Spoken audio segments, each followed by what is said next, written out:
Этот флаг в Сухум привезли члены Российского вакуумного общества. Главная его ценность в том, что он побывал в космосе и пролетел 40 миллионов километров вокруг Земли. В отличие от этих ученых, которые в свое время также мечтали о космосе, но посвятили себя изучению загадочного ничто в пределах земной атмосферы. Сегодня ведущие специалисты в области вакуумных технологий делятся открытиями со своими абхазскими коллегами. В нашей организации есть договорные обязательства с ГНУ и СВТИ. И практически по этим обязательствам, так или иначе, у нас работа связана с вакуумом. Таким вот образом у нас возникла идея пригласить сюда специалистов из России в этой области, обменяться опытом.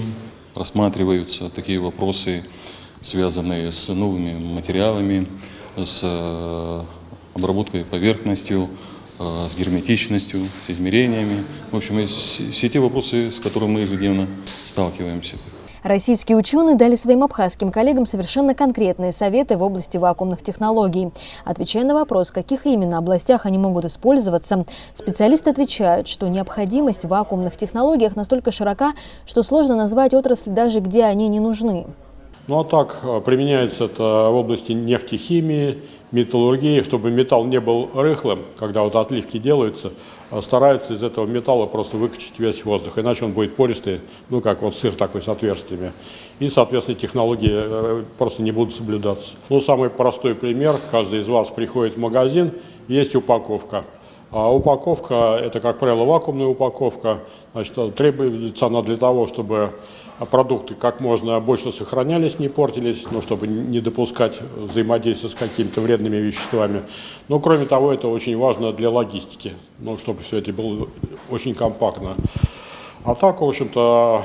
Абхазия привлекательна для ученых тем, что здесь сохранились еще советские научные традиции. И есть перспектива создания экспериментальной базы, например, ускорительно-накопительных установок, чего-то вроде большого адронного коллайдера.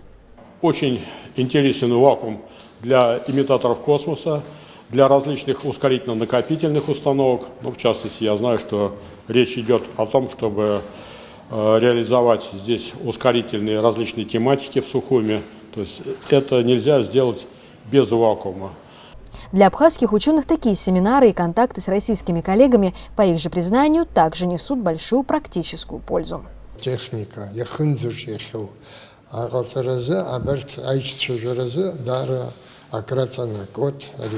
конференция. Аризызку, конференции ататшира. Ататшира, яхрот и тасшату. Ентут шалагя, ататшира вова. Амни ататшира тазк такнизму. Ататшира агаташа. Яхнза тутшава. Зага яхнзалез. Ваинхаз.